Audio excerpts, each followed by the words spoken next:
Rahayu, perkenalkan nama saya Jackson Jawakuri dan rekan saya Evita Markandisari. Kami dari kelompok seni pertunjukan akan mendeskripsikan tentang pertunjukan tari Gambyong, mulai dari sejarah, karakteristik, fungsi, Kemudian nanti dilanjut penyajian dan yang terakhir perkembangan di era sekarang. lalu kita masuk dalam sejarah tarian Gambyong. Tarian Gambyong adalah salah satu tarian tradisional yang berasal dari daerah Surakarta, Jawa Tengah, dikenal sejak tahun 1954.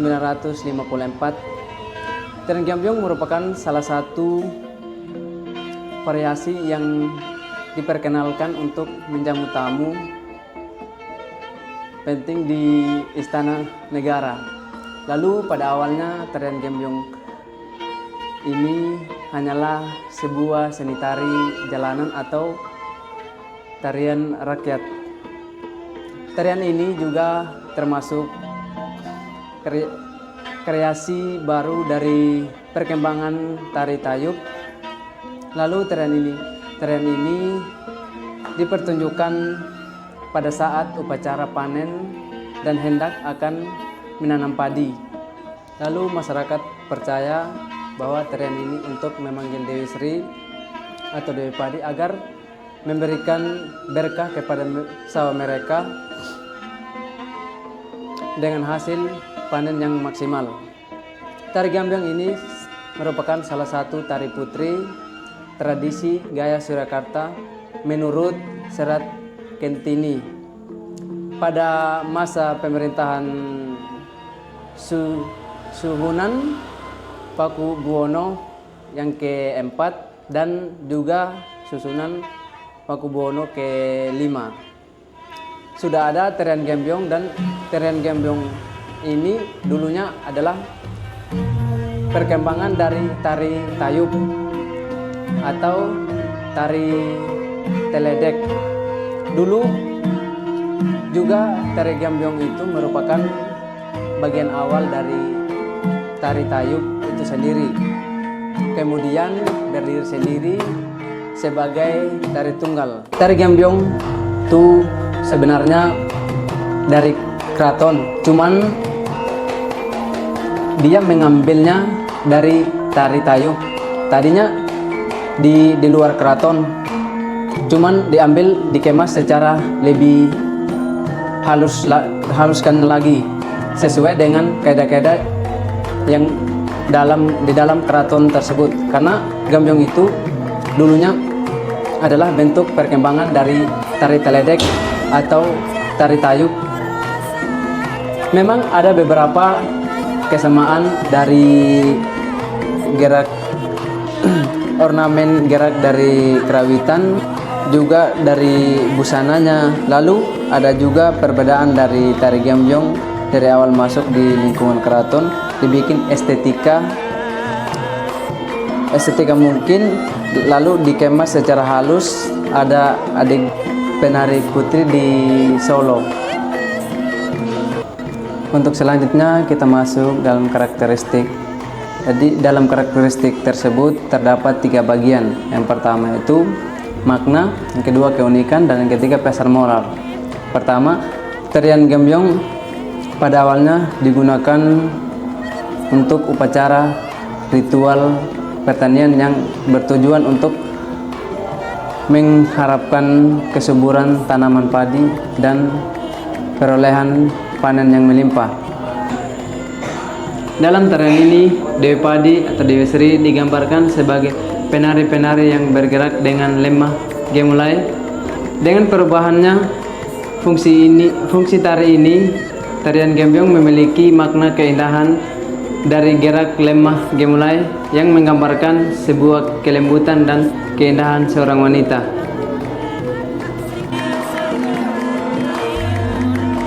Yang kedua itu keunikan.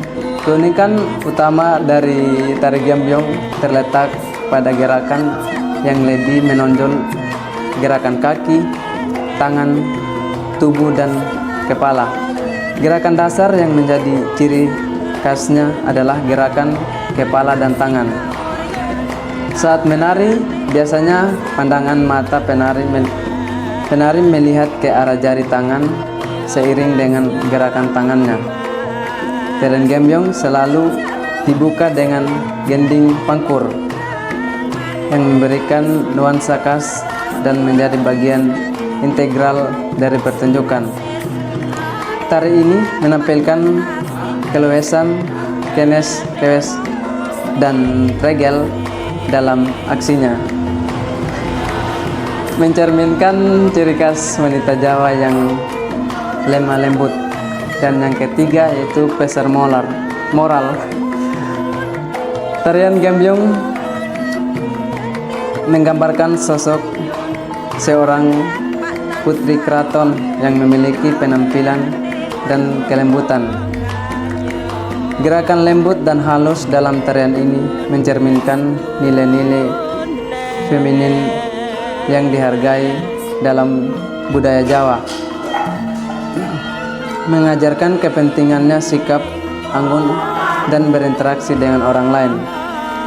Tarian Gembyong tidak hanya sekedar hiburan, tetapi juga memiliki makna spiritual.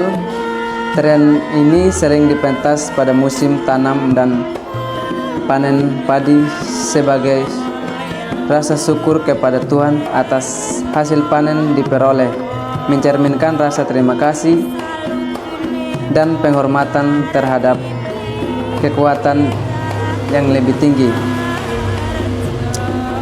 Dalam konteks modern, tarian Gembyong juga membawakan pesan inklusivitas dan persatuan. Pertunjukan ini sering ditampilkan dalam acara-acara yang melibatkan berbagai kalangan, menunjukkan bahwa seni dapat menjadi jembatan untuk memperkuat hubungan antara budaya.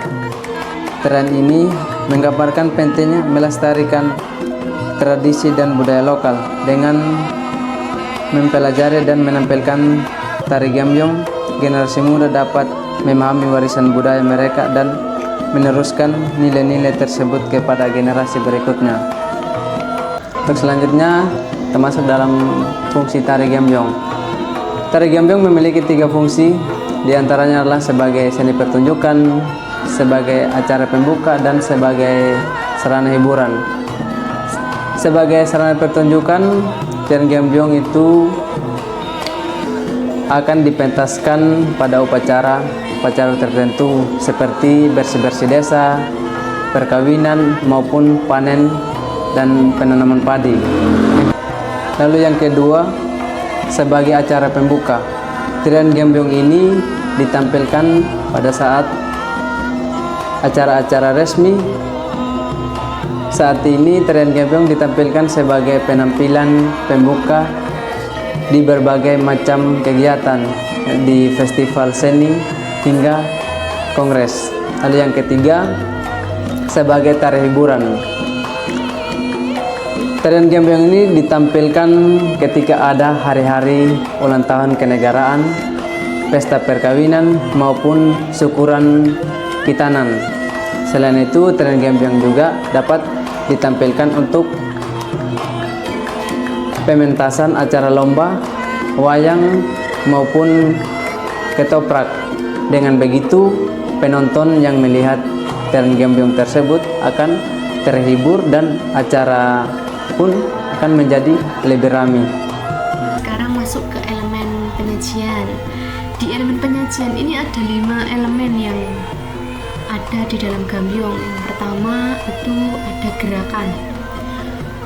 Gerakan yang digunakan di dalam Gembyong itu menggunakan 3 gerakan. Yang pertama dari gerakan tangan. Gerakan tangan itu ada ulap-ulap. Kemudian ada kibaran sampur. Ini kibar sampur. Kemudian ada ngembat, ada srisik. Nah, kalau di dalam gerakan badan itu ada ogek lambung, glebekan, gerakan kaki ada lumaksono, lampah tiga, kengser. Gerakan kepala ada tolehan, kemudian ada pacak gulu, Kemudian setiap ragam gerakan dari gambyong ini dilakukan dengan sangat hati-hati. Teknik pelaksanaannya juga lebih ketat, lebih rumit daripada tari tayub, karena tari gambyong sudah ada penyusunnya dan ada strukturalnya. Sedangkan tari tayub itu merupakan tari rakyat atau daerah, ya sikap penarinya juga pasti akan berbeda, dimana tari tayub itu lebih sederhana, baik dari segi ornamen geraknya, terus penarinya juga lebih bebas mengekspresikan tubuhnya, tidak ada patokan-patokan yang membatasi dari gerakan-gerakan yang digunakan.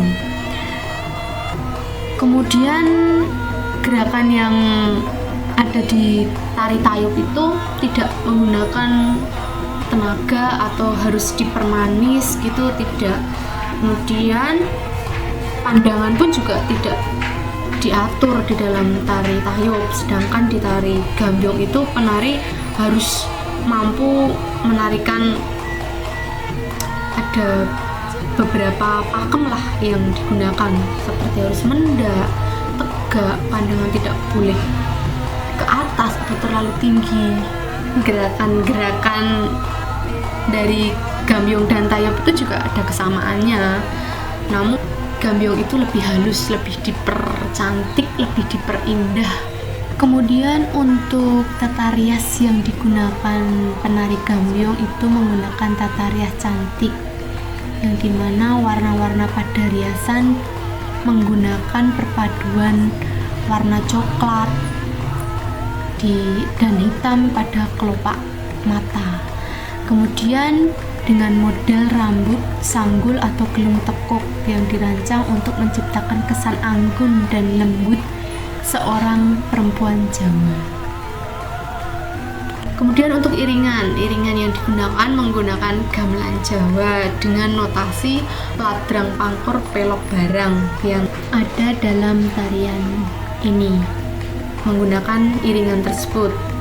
Tapi kalau iringan-iringan yang digunakan di tarian perkembangan tari gambyong yang lain itu nanti akan berbeda lagi. Setiap gerakan ini pas dengan kendangan, jadi ketika kendangan pelan, penari juga ikut pelan, ketika kendangan cepat, penari juga menyesuaikan ikut cepat. Kemudian properti yang digunakan dalam tari gambyong itu yang paling menonjol kain sampurnya, yang merupakan sampur itu bagian dari kostum. Kenapa paling menonjol? Karena di saat menari itu selalu menggunakan sampur yang dipakai di pundak penari tersebut. Untuk kostum yang saya gunakan sekarang itu bercorak, warnanya kuning dan hijau, melambangkan kesuburan, karena gambyong itu dulunya berasal dari tayub, yang tayub itu digunakan saat upacara atau rasa syukur atas limpahan pertanian atau padi yang telah tumbuh dan membawakan hasil. Nah, gambyong sendiri mempunyai busana atau aksesoris macam-macam. Nah, yang saya gunakan ini itu memakai kostumnya itu ada sampur yang warnanya kuning, kemudian ada batik lurik yang khas Solo, kemudian ada kemben atau angkin yang bercorak jumbutan, kemudian ada aksesorisnya gelang, kemudian ada bros, ada kalung, ada giwang, kemudian juga memakai kalung usus, kemudian pakai sanggulnya sanggul kuk, kemudian ada junduk mentul, junduk jungkat. Terus riasannya sendiri itu juga riasan cantik karena gambyong itu berasal dari tari putri. Nah, untuk keseluruhan kostum ini tergantung dari gambyong apa. Tidak melulu pakai seperti ini. Ada yang memakai dodot, ada yang memakai angkin tapi tidak bercorak jumbutan tapi kayak gradasi. Nah, semua itu tergantung dari siapa penciptanya. Setiap gambyong memiliki perkembangan, dikembangkan, semakin dikembangkan, dan bahkan kostumnya juga semakin berkembang mengikuti perkembangan zaman. Seiring berkembangnya teknologi, muncullah inovasi-inovasi dengan menciptakan tarian-tarian gambyong yang beragam seperti ada gambyong pare anom, gambyong ayon-ayon, campur sari, mari kangen, dan masih banyak lainnya. Meskipun mengalami berbagai macam perkembangan atau inovasi, tapi karakter yang ada dalam tarian gambyong itu tetap sama. Kemudian teknologi juga sangat membantu para penikmat atau pencinta tari gambyong untuk bisa melihat gambyong tanpa harus datang ke lokasi pertunjukan. Bisa dilakukan di rumah, atau bahkan jika yang ingin belajar gambyong itu juga bisa melakukan secara otodidak dengan melihat di YouTube, karena kegiatan-kegiatan yang ada sekarang pasti diabadikan atau direkam kemudian diupload di YouTube. Jadi bagi yang mau belajar atau melihat pertunjukan itu akan mudah tanpa kesanggar.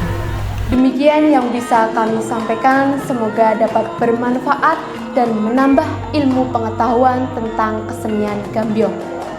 Setiap budaya memiliki keunikan atau keindahan.